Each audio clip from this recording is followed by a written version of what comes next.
All right, we're going to get started. Good evening, everyone. Thank you all for being here tonight for the Bayside Facility Community Meeting. Tonight's meeting will be recorded and will be posted on the project page at ebmud.com/Bayside. It should be up tomorrow, by end of day tomorrow. We will also work on an FAQ that will be posted to the web page as well when it's ready. For those who have registered or you are here tonight, I have your registration email. I will send you an email when the FAQ is posted on the webpage. So tonight we have a presentation for you, and you can ask questions at any time during the presentation by typing it in the Q&A box on the panel. I wish I could show you, but it's the Q&A box at the panel, and we will address them after the presentation. We also have some questions that were emailed to us in advance of tonight's meeting. We will also address after the presentation. So I like to start with introducing East Bay MUD staff that's here tonight in no particular order. My name is Laura Luong, East Bay MUD Community Affairs Representative. Clifford Chan, General Manager. Mike Toglini, Director of Water and Natural Resources. Linda Hu, Manager of Water Supply Improvements. Grace Su, Senior Civil Engineer and Water Supply Improvements. David Glukowski, Superintendent of Water Treatment, Distribution and Quality. Mitchell Allen, Water Distribution Supervisor. Mona Favorite Hill, Senior Community Affairs Representative. And last but not least, your board representative, Doug Linney, is here tonight, and he represents you. And I'd like to hand it over to him to say a few words before we begin the presentation. Director Linney. Yeah, thank you, Laura. Just pretty much want to welcome everyone here. This is an important topic, and I think is one that has had some increased interest recently. And so I think we're very pleased to have a presentation here, and we want to make sure to hear from everyone. Depending on how many questions we have, we hope to get all of them live. If not, we'll be sure to record those questions and include them in the frequently asked questions sheet that Laura was referring to earlier. Again, I see that we have 30 participants right now, and I really appreciate you taking the time to learn more about the project, ask us questions, and make sure you keep us on our toes. So thank you for that. Thank you, Director Linney. So now I'd like to hand it over to Linda Hu to begin the presentation. Again, you can type in your questions in the Q&A box at the bottom at any time during the presentation, and we'll answer them at the end. Linda? Thank you, Laura. Good evening, everyone, and thank you for attending the Bayside Community Group meeting. For the agenda today, we'll go over the meeting goals and objectives. We'll provide a background on East Bay MUD's water supply, and then we'll give you a briefing on the Bayside facility, as well as discuss next steps and answer all your questions. Next slide. Last year, we had briefed the Ora Loma Sanitary District on Bayside and made a commitment to start a new Bayside community group. And that's why we're here today. We have invited all community members to this group meeting, and everyone is welcome to attend. Our meeting goals and objectives include providing facts about the Bayside facility, and we'll also listen to and address your questions and concerns. Next slide. So now let's go over a background on East Bay MUD's water supply. Next. So from this map, you can see that East Bay MUD provides drinking water to customers from a number of water supply sources, including from the McCallum River, from the Sacramento River, and from our local watersheds. The McCallum water supply is conveyed to the East Bay from our upcountry watershed and reservoirs through a system of aqueducts. The local runoff is captured in our local watersheds and reservoirs in the East Bay. And during times of drought, we can bring in water through the Freeport facility on the Sacramento River, and we transfer that supply into our system. From all of these sources, we treat water to meet or exceed the same regulatory standards of drinking water. For each community in our service area, there are times when they get all McCallum supply. There are also times, such as high demand periods or other periods, when the community will get local runoff supply, for example, from the Upper San Leandro Reservoir, which could serve a number of cities, including San Leandro, Piedmont, and Alameda. And we do have plans to upgrade our water treatment plants to provide for more flexibility in the future. Our long-term plan is to be able to treat all sources of water from all of our treatment plants So everyone has access to Freeport and local supplies, just as they do with McCallamy Water. And we are planning to upgrade our filter plant in Walnut Creek, so the Freeport supply can be distributed all throughout our service area, including the East of the Hills communities. Next slide. So as we plan to ensure adequate water supply for the future, we are facing a number of water supply challenges that you see listed here, including climate change, including extreme drought that we've seen in California in the past and will continue to see in the future. Also extreme rainfall events and that we just experienced, for example, earlier this year. Also earthquakes, new laws and regulations, and the threat of more wildfire. The future reliability of EBMUD's existing primary sources of water are uncertain and do face these challenges. And with the effects of climate change, we can't really rely heavily solely on our McCallamy supply and assume that it will be adequate in the future. And therefore, we have a plan of diversifying water supply strategy to improve resiliency. Next slide, please. Our diverse water supply strategy includes what you see listed here: water conservation, recycle water for non-potable uses, planning for groundwater, developing regional partnerships such as additional storage through the Los Vaqueros expansion project, and also supplemental supplies such as purchased water transfers from the Sacramento River that we can bring in through the Freeport facility. So we need to develop future supply sources like these to plan for the future. And our water supply strategy actually aligns with the state's plan that was just released last year to adopt to a hotter and drier future. The governor's plan for the state's future water supply seeks to create more storage above and below ground, to recycle more water, and to further advance conservation and also other alternative forms of supplies. The state's plan actually specifically calls out for expanding groundwater recharge by at least 500,000 acre feet by the year 2040. Next slide, please. Okay, so this figure you see here is from our 2020 Urban Water Management Plan, and it shows the need for water in East EBMUD service area in the third year of a drought. This does factor in that we have less primary supply available from a McCallamy source, and there are actually other users or demands on the river for McCallamy supply, and less McCallamy water will be available for East EBMUD in the future. In evaluating the need for water, we also considered 15% rationing and assumed that we'll receive Central Valley Project supply from the Sacramento River through the Freeport facility during droughts. Also, we expect our service area to grow in the future with increased demands projected. So what you see here, this need for water projection, is on top of all of these underlying assumptions. And we do show the need for supplemental water supply under 3 different scenarios: the base condition, the high demand scenario, and also the extreme drought scenario. You can see from the chart that by 2040, the need for supplemental water supply is projected to range between 28 to 60,000 acre feet in the third year of a drought. And to put it in perspective and give you some reference point, 1 acre feet of water supplies about 4 single family homes a year on the average. Next slide. So to plan for the need for supplemental or drought water supply, East EBMUD is pursuing and developing diverse water supply options. If certain projects are successful and we can meet our demands, other projects may not need to be developed, but we really do have to pursue these options until successful projects are confirmed. And groundwater storage and use at Bayside is part of the portfolio approach. Bayside Phase 1 is a facility that we already have in place, but more data is needed before the future phase of Bayside can be considered. And that's our focus in the next few years, is that we're going to be focused on collecting and evaluating that data.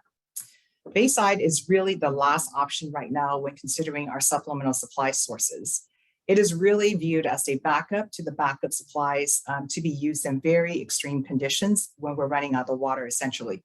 In fact, we actually have not needed to extract from Bayside in either of the last 2 significant droughts. But we do want to have the project in place just in case we need it under very extreme conditions. Next slide. So now I'm going to hand it off to Grace Sue, Senior Civil Engineer, to present information on the Bayside facility. Thank you, Linda, and good evening, everybody. So a brief overview of Bayside. Bayside is a water storage and supply facility that's located in San Lorenzo. A well is used to store treated surface water into the deep aquifer during years when there's surplus water. And that same well can also be used to pump water and provide water supply during extreme droughts and emergencies. And as Linda has mentioned, this has not yet been needed. The figure on the left is a cross-section of the geology in the vicinity of Bayside, beginning below the San Francisco Bay on the left and extending below the East Bay Hills on the right. The Bayside well is also depicted in the figure, is about 600 feet and is located in the deep aquifer. So the geology of this area alternates between aquifer zones that consist of sand and gravel and clay layers. There are 3 aquifer zones near Bayside. We have the shallow, the intermediate, and deep aquifer zones. Now, because of the continuous clay layer that's located below the shallow aquifer, the overall water quality in the intermediate and deep aquifers has been observed to be good, with contamination limited to the shallow aquifer. In addition, that clay layer below the shallow aquifer also exists below the San Francisco Bay and helps to protect the intermediate and deep aquifers from seawater intrusion. In terms of the location of Bayside, that was selected based on science and data. The deep aquifer is the most productive of the 3 aquifer zones, but it's only present below Oakland and the cities to the south within the green and yellow shaded areas in that map in this figure. Studies that were conducted during the planning phases of Bayside demonstrated that the deep aquifer in the San Leandro and San Lorenzo area near the bay are more productive. And the characteristics of the aquifer in that area met EBMUD's goals for the desired amount of water that could potentially be stored and pumped.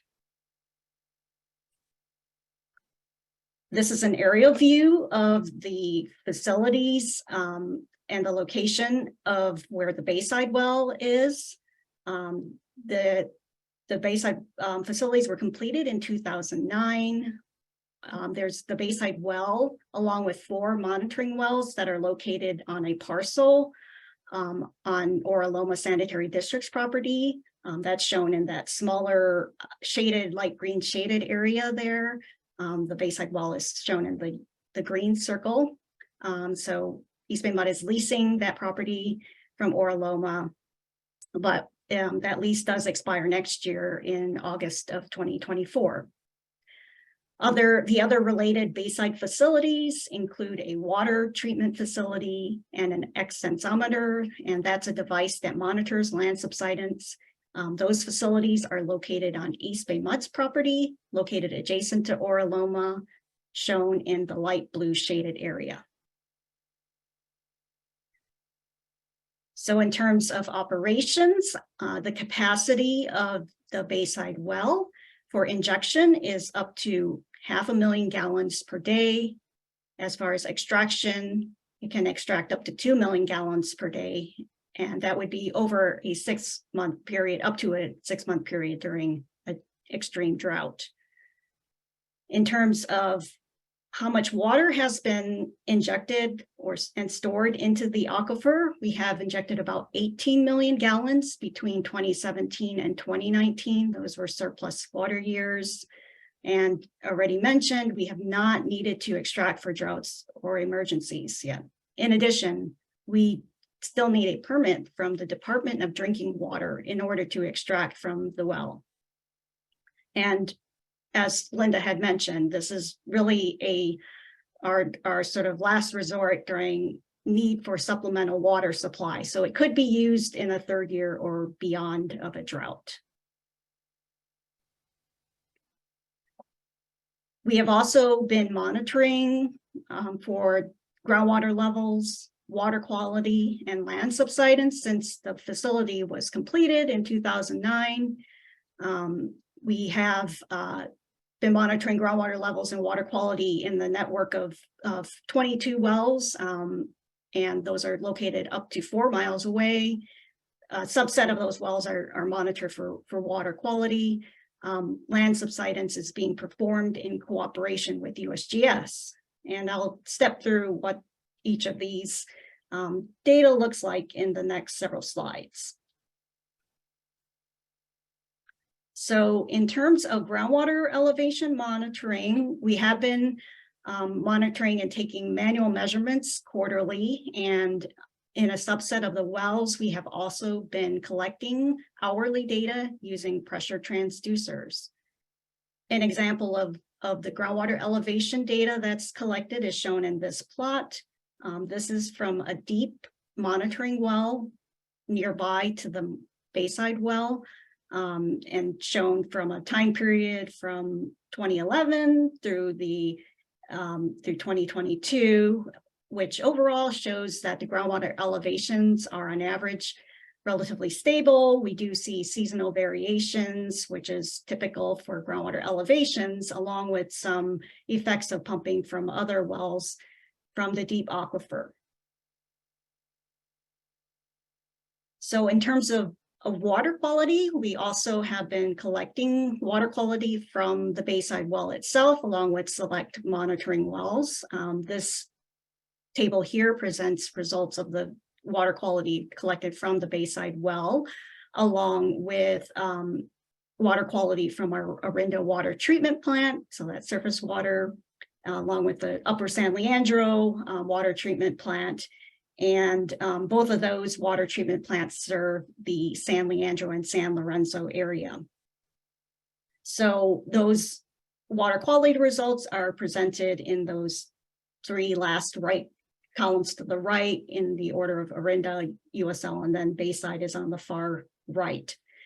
So what we observe overall in terms of water quality, the Bayside water quality is generally comparable to surface water from Orinda and or USL treatment plants. We do see some naturally occurring constituents, manganese, iron, and radon in the Bayside well, and treatment can be added as needed to the existing facility for those constituents. And we do want to emphasize, when Bayside is used as a potable supply, it must and will meet or exceed all state and federal standards. We also want to note that we will also be sampling 2 monitoring wells this summer and testing them for PFAS.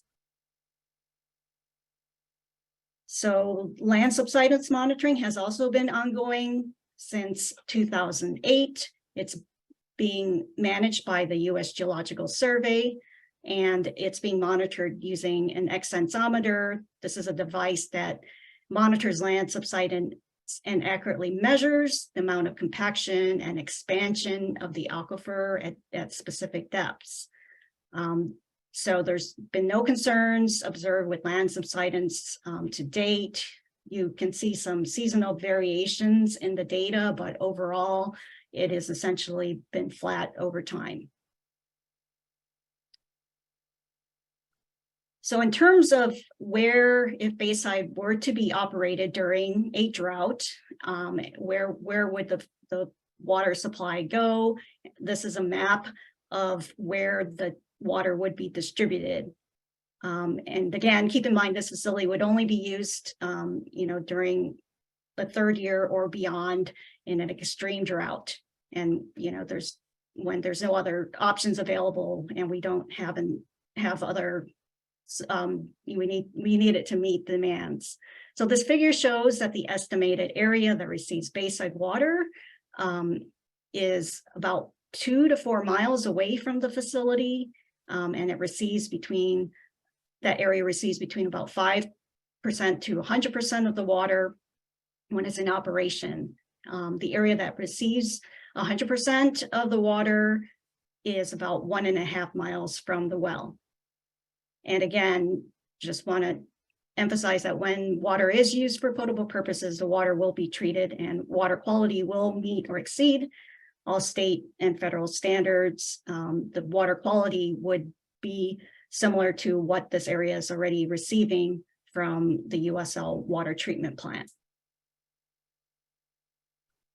And finally, do want to point out that we do have resources available to the public to view this data. We'll have these slides available with the links after this meeting. So feel free to browse through for there's also reports in this first link of the annual data, along with our data management system.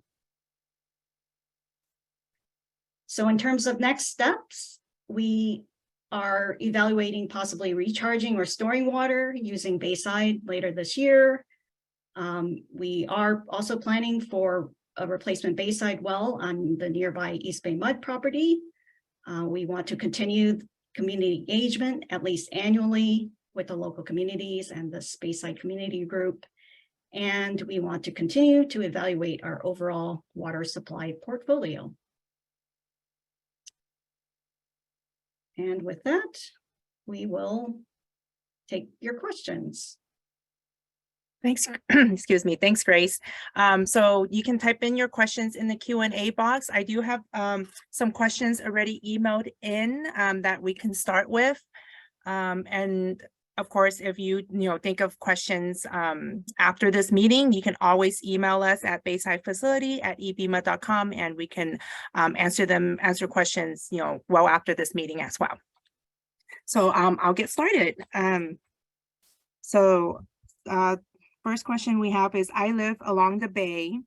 The map indicated that only a few neighborhoods that are generally lower income and or adjacent to the bay will be impacted. This seems unfair. How are you planning to share the risks and burdens equally? All right, I think, yeah, we have emphasized this point a few times in the presentation, but just again to reiterate the point that Bayside is a backup to the backup supplies. It's only going to be used as a drinking water source under extreme conditions. If we need to use Bayside groundwater in the future, we will treat it to meet or exceed the same regulatory standards for drinking water. And it'll, as we do with all of our water supply sources. And, as mentioned already, the water quality would be similar to what the area is already receiving from the USL treatment plant. Thank you, Grace. Our next question is about groundwater aquifers are really important. I have a well on my property, which I have never used, but I'm thinking about having it checked out for use. I also have my rainwater piped into the well. What is the quality of the water? I saw maps several years ago showing the aquifers in the San Leandro area and how they were polluted. Is that still true? So that's a good question. The Bayside well and the monitoring wells that have we've been monitoring water quality for have shown that the overall quality in the deep aquifer is good. There has been no evidence of contamination in the deep aquifer. We have in our groundwater sustainability plan evaluated environmental site information from the Department of Toxic Substance Control and the Regional Water Quality Control Board. And that indicates that contaminant plumes near Bayside are limited in size and limited to only being in the upper portion of the shallow aquifer. Okay. This one is a little long. Let me know, but I need to break it up a little bit, okay? Since you say that water is added to the aquifer in wet years, which this certainly has been, and since I keep hearing that reservoirs are releasing a lot of water to deal safely with the snowmelt, I would like to hear more about the status of filling that aquifer. Have you been using the excess pristine river water to fill the aquifer this year? How full is it? Should I keep going, or it's a three-part question kind of? Is there any so I'll risk answer to the first building? part in terms of filling the aquifer. As we mentioned in the next steps, we are evaluating the possibility of recharging the aquifer this year. I do want to note that the water that if we are to store water in the aquifer, that is from the Upper San Leandro, treated water from the Upper San Leandro water treatment plant. Okay.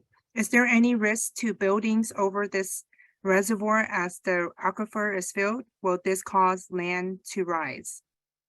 No, we do not see any observation of any risks. Since we have actually injected into the aquifer, we have been monitoring with the subsidence and have not shown any sort of changes because of injection. So there's no risk. Lastly, I know there is a lot of concern that the wealthier areas of the Bay Area will continue to receive delicious, pristine water during the next drought, but that San Leandro and San Lorenzo and maybe Hayward will then be left drinking aquifer water because these cities are less well-connected and less moneyed. Can you please address this concern? So I think we've mentioned this again several times in this meeting and during the presentation that this is not something we have again never extracted from the facility. We would only utilize Bayside as a last resort. It's really the backup to our backup supplies, and as already mentioned, the treatment of the Bayside water would meet and exceed all federal and state standards. It would, be similar to what is already being distributed from our Upper San Leandro treatment plant in Orinda. Okay, thank you. Looks like all the questions are for Grace. Yes, Grace, just to be clear, the water that's going into the aquifer has been treated. Yes, it's treated. The same water that everybody's drinking now, it's going into the aquifer and it's going to come out later, but it is treated, right? Yes, it's treated water that's recharged into the aquifer by EBMUD. Thank you for clarifying that. Does EBMUD have plans to add or replenish water in the aquifer in other areas, especially in areas where farming has removed a lot of the groundwater deep in the aquifer? So we also have another groundwater project. It's not in the local our local EBMUD service area. It's out in San Joaquin County in the Stockton and Lodi area. We have a project called the Dream Project, and it's actually addressing what this person asked about, where we are recharging farmland in the Central Valley, the very critically overdrafted basin over there. And we can bank water there for future use in droughts. And we are currently just have a pilot project for this Dream project that's ongoing. So we did extract a small amount for testing purposes earlier this year. Hey, Grace, can you share where that water is going to from the Dream project? So that water is, so that portion of we have a portion of our aqueducts that runs through the San Joaquin County area. So we are able to connect into our aqueducts there, and then it gets distributed, added into our aqueducts and then gets distributed to our EBMUD, service area entirely. Okay. What is the storage capacity of the storage facility on Grant Avenue in San Lorenzo, which is the Bayside facility? Yeah, storage capacity. So we covered that in the presentation. It's up to 500,000 gallons per day. And I think when this was being designed, it was anticipated that roughly 40% of the time it could be used. In terms of storage, hasn't quite been that used quite that much, but that was what it was originally designed for. Okay, thank you.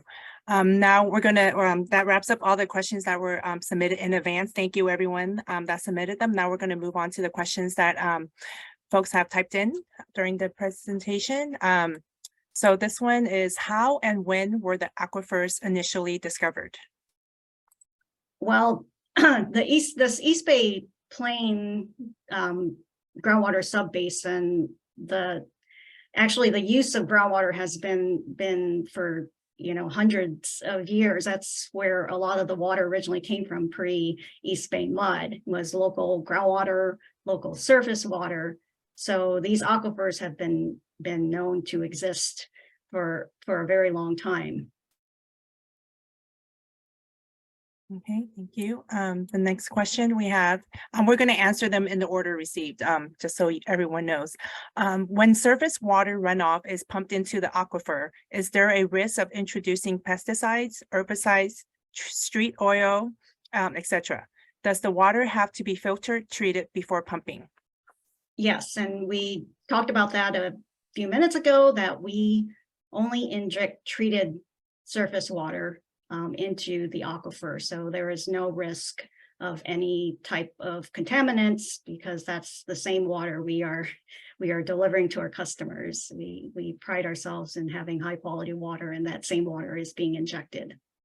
And Grace, if I could just clarify some, a lot of people consider surface water meaning water from the streets, as opposed, and at East Bay Mud, we tend to talk about surface water as that coming from rivers as surface, as opposed to groundwater. And just again, to be clear, there is no surface water from streets or runoff that way. That goes to the bay. That's dealt with for the most part by by the county stormwater treatment or stormwater system. We don't touch that water. We don't use that water. And so it's completely two different things. Just want to make clear about that. Thank you for clarifying that. Let's see. So I'm moving on to the next question. I understand you saying that the San Leandro toxic plume is only in the upper aquifer, but it is within a few miles of the Bayside well. Is there any data that you can provide which will make clear that there is no mixing of the water in these aquifers? Yeah, so those links that were provided at the end of the presentation that have the data that can be accessed by the public, that provides all the water quality data that's been collected to date in various monitoring wells. So that's, really where that is, shown. And, when we provide our FAQ from this meeting, we'll also provide some additional information about that. Mm-hmm. Thank you, Grace. That reminds me, I'm just going to retype in the email that you would reach out to if you have any questions, Bayside Facility at EBMUD.com. I put it in the chat, so you guys have it. I'll also put in the project page that also has all the contacts here, just in case you missed it. So I'm putting that in the chat right now. Okay, then I'll move on to the next question here. I heard that the facility needs to move because of a lease issue. Is there any truth to this? Yes, as mentioned in the presentation, our lease does expire in August of 2024. So that is true. Thank you. And what are our plans for dealing with that? Can you explain about that? Yeah, so our plan, so when we showed that aerial view of the facilities where the current Bayside well is located, you recall we have that East Bay Mud property just basically adjacent to the Oraloma Sanitary District property. And so the current plan is to plan for a replacement well right on that property. It's essentially, hundreds of feet away. It's basically almost at the same location of the current Bayside well itself. And will that cause any changes to the system as it was designed or tested so far by moving the well 100 feet or a few hundred feet? I mean, additional testing will occur. That's always part of the process when even a replacement well is put into place. We expect overall it's going to have this, very similar characteristics as the current well, just because it's, proximity is just essentially right next door to the current well. Okay, Thank you. I'm going to move on to the next question. As you said, the stored water will be used after the 3rd year of extreme drought. I wonder if the quality of water has been stored underground. Have you, have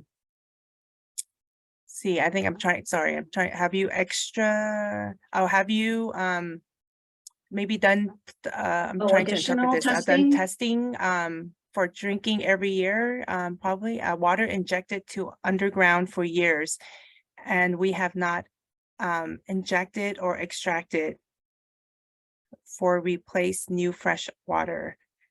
Will it be good after 3 years of drought? I think that essentially the question is, having been stored for a long time, how is the water quality? And if the storage water is unsafe for drinking, then it will be terrible for everyone. I think that's the question. Essentially, is have we tested it, because the water is stored there for a very long time before we extract and use it? How is the water quality of that?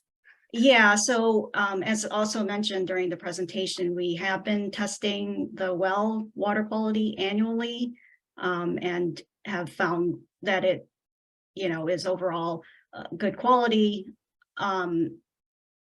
Oh, I'm trying to get back to the question there. Oh, sorry. It's under the, I did it under the answer tab. Oh, I see. So clicked on the answer tab is at the very bottom. I'm sorry. Okay. I'm sorry. And in terms of, concern about it being in the aquifer for longer periods of time, that's not a concern. In fact, water, in aquifers can be quite old water. And in fact, the water in the deep aquifer has been age tested and is, in the Bayside area, the existing native groundwater is around like 9,000 years old.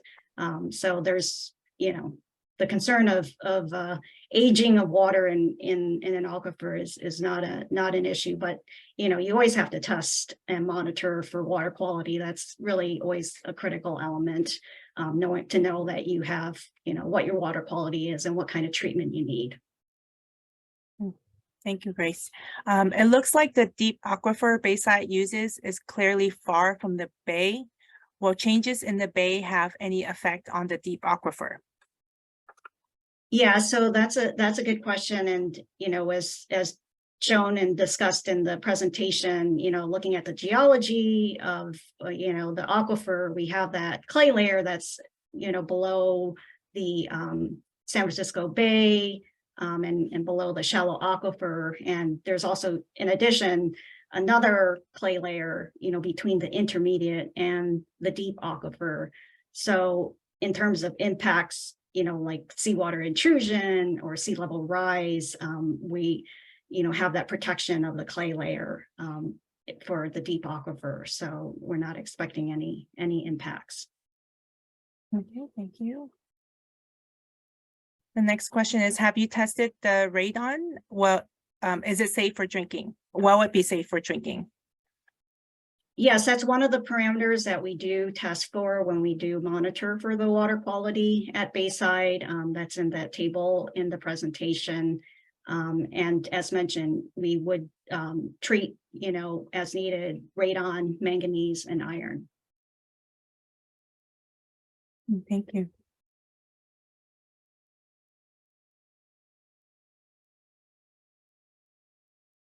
Oh, just to note, the chat is disabled. I cannot copy the email address out of the chat. Sorry about that. I'll email everyone that RSVP'd here, all the links and contacts that I share here in the chat, so you'll have it in your email. I don't know how to change that right now, so I apologize for that. So I'll email everyone the contacts that we mentioned here tonight. Thank you for letting me know. So that looks like that is the last question we have in the Q&A. We're going to take a second to see if anyone has any other questions before we end the meeting. I'll take this moment actually to invite everyone tomorrow to join us tomorrow for our monthly Water Wednesday series. We do this once a month on a Wednesday for Water Wednesday, and this month's topic is why isn't water free? So I will, again, apologize. I'm going to put it in the chat, the information in the chat and where you can RSVP, but the short link, real quick, is ebmud.com/water Wednesday. ebmud.com/water Wednesday, and you can take a look at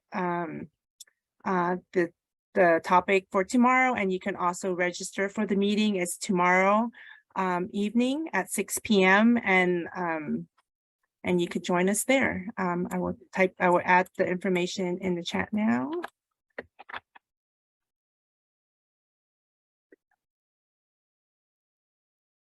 So I type that in, and then the short URL, I'll add that there.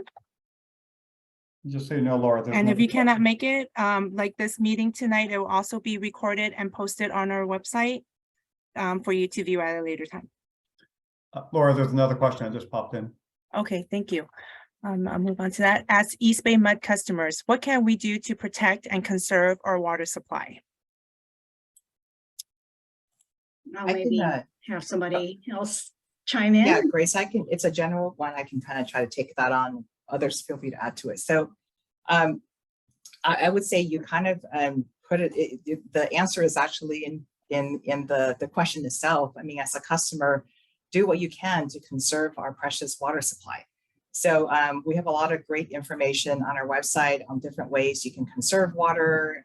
If you go to ebmud.com, you can get that information. We're happy to get more information out to you as well. Yeah, and I might add, I mean, you can first look for leaks in your house. We have a lot of tips on how you can find leaks, maybe toilet leaks or irrigation leaks. Look at your landscaping and make sure you have, the type of landscaping. We have lawn rebates, so lawns use a lot of water on the outdoor. And also on the inside of your house, we have lots of rebates and devices that you can put in more water efficient fixtures, shower heads, faucet aerators, dishwashers, and clothes washers. And those are all the ways that you can help to reduce your water use at your home. Thank you for adding that. I will also add that I'll send out the links to everyone as well. ebmud.com/water conservation. There are a lot of tips, things you can do and things you can, you can order some free items like a leak. I forgot what the term is, but there are dye tabs that we provide for free where you can test for a leak in your toilet. There's also leak detection kits that we provide for free as well. I'll send it out to everyone that RSVP tonight, so you can take a look at that and see what you can use. And then the other thing, Laura, we do offer a rebate. If you want to see how much water you use, you can get a device, and we offer up to $200 rebate on those type of devices.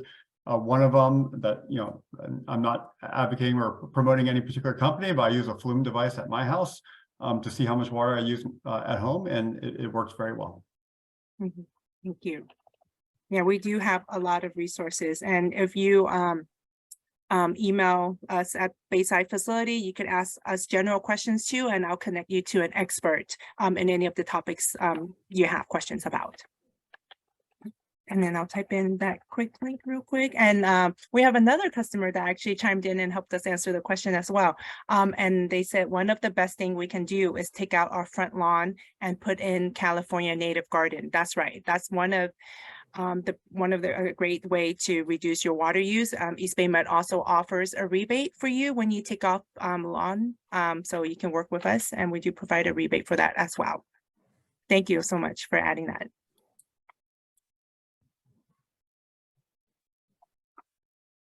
See, I think with that, I don't think we have any more questions. Again, you can email us anytime if you think of any other questions at Bayside Facility at ebmud.com.